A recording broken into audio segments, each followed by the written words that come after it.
So could you introduce yourself? Yeah, my name is Mark Sylvester, or stage name for country is Jet Taylor, and I've been doing the country circuit now for about 6 years now. And how old are you, Jet? I'm 49, 50 I am this year. 49, so... Getting this 2017. How long have you been interested in country I've been music? interested in country music since I was about 15ish. Yeah. It was that long, yeah, so it's a long time, 35 years. Yeah. I've played since my parents played, they've always played it before, so... And who are like your favourite artists at the time? Favourite artists in the country styles, like say George Jones and Carl Smith, the older people. Forgetting the Webb Pace and stuff, all them kind of people, Ernest Tubbs, all the old style, Charlie Pride, Charlie Rich, Kenny Rogers. And can I ask, like, when, because I heard you had an accident, could you explain that a little bit? Yeah, well, when I was 11 and a bit, I sort of just fell the wrong way from the skateboard. I fell 1,000 times, but the wrong way this one time. Yeah. Ended up obviously 2 years next with a spinal injury, so yeah. confined me to a wheelchair for the last, 38 years. And would you think country started to help you a little bit after that? Well, getting to work and getting back into it, I left doing what I was doing. I had a marketing company for a lot of years. I resigned after I had a stroke, believe it or not, 11 years ago now. Yeah. And music was the way out for me, because I always was in bands for years. I left it for about 10 years to build a company as a full partner, so yeah. It was a successful company as well. There was like 73 employees when I left. But apart from that, just being a director of a company made a big difference. Yeah. And when I sort of took back with the stroke, a couple of years off, I thought I'd get back into music that way, Yeah. And when... did a lot of the different things with the band and the trio, and then I decided to go out on my own. The country artist using the back tracks. So, how old were you when did you decide to go on stage yourself? Well, I started at a very young age at a wedding when I was very, very young, about 5.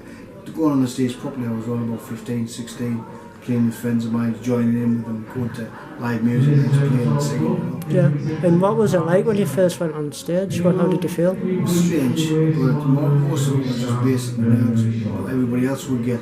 I've never been one to worry about the way I am. You've got to accept it and move on. Don't blame anyone.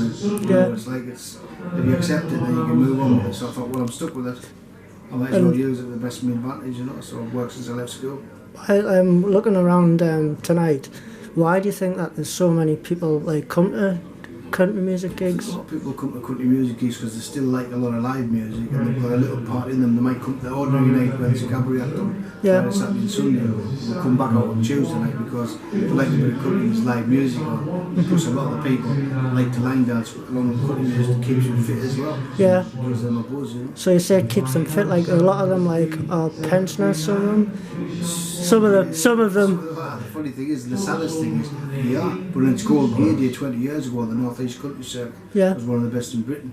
But then people they're into the 70s and the 80s now, a lot of them don't come out because of the way music's changing. Your old die-hard country fans are short and few and far between now, but they'll come out because they've still got that buzz that they've always had and they still get it. So it's only 10% of what it used to be out even 5 years ago. And do you think line dancing's like a good way to keep fit? It's a good way to keep fit, especially to encourage other people to sing along and clap along. Yeah. I also I do work in a lot of old people's homes, it's a bad word for care homes now. Yeah. Obviously you get people involved in the music to clap along, dancing in the chairs sometimes, keep getting up and dancing. I don't want to blame if somebody falls over, get home for a plastic hip. And what sort of music do you do?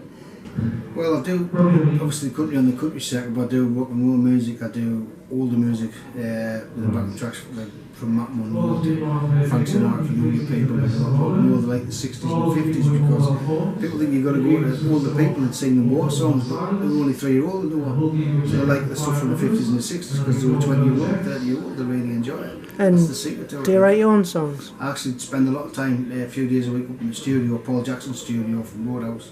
Yeah. A couple of top 10 hits and stuff, and Smith and Jackson, the band that was in toured the world, America, 10 years. Me and him write songs together, and we've basically got our first compilation that we like, pick 12 of our favourite songs, maybe 30 or 40 that we wrote, and we're going to bring out sort of an album each called Jackson Taylor. Favourites, if you like, so yeah.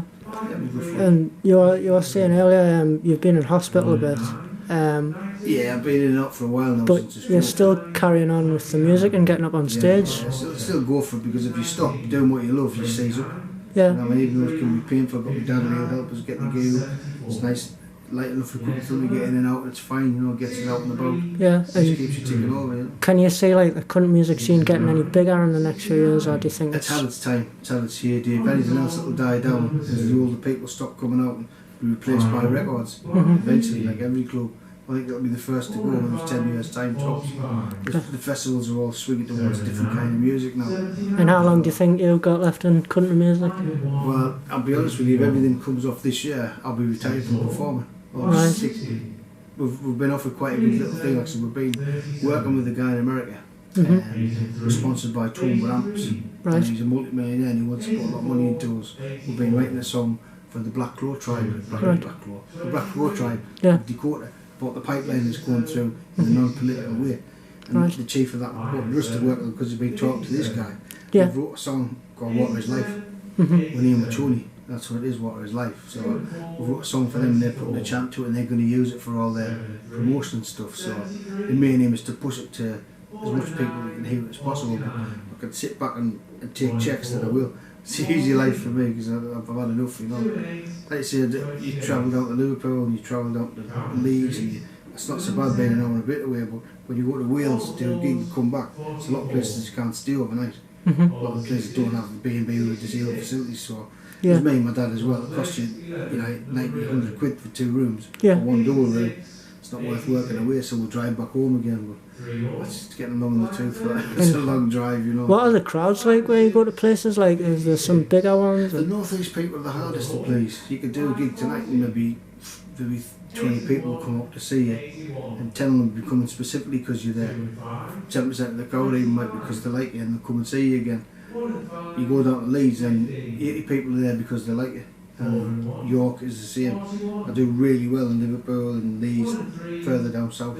Yeah. A lot of people turn out like Sir Gillies down in Wakefield. The last 3 times I've played there, it's been his biggest crowd. And what would you do without country music?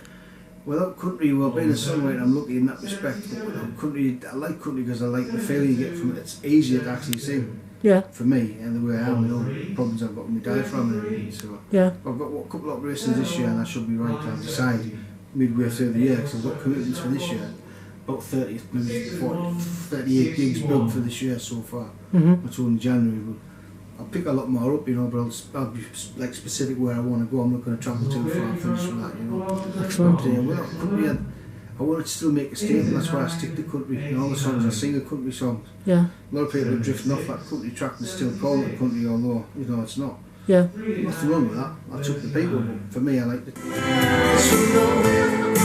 Yeah, there's no place I wanna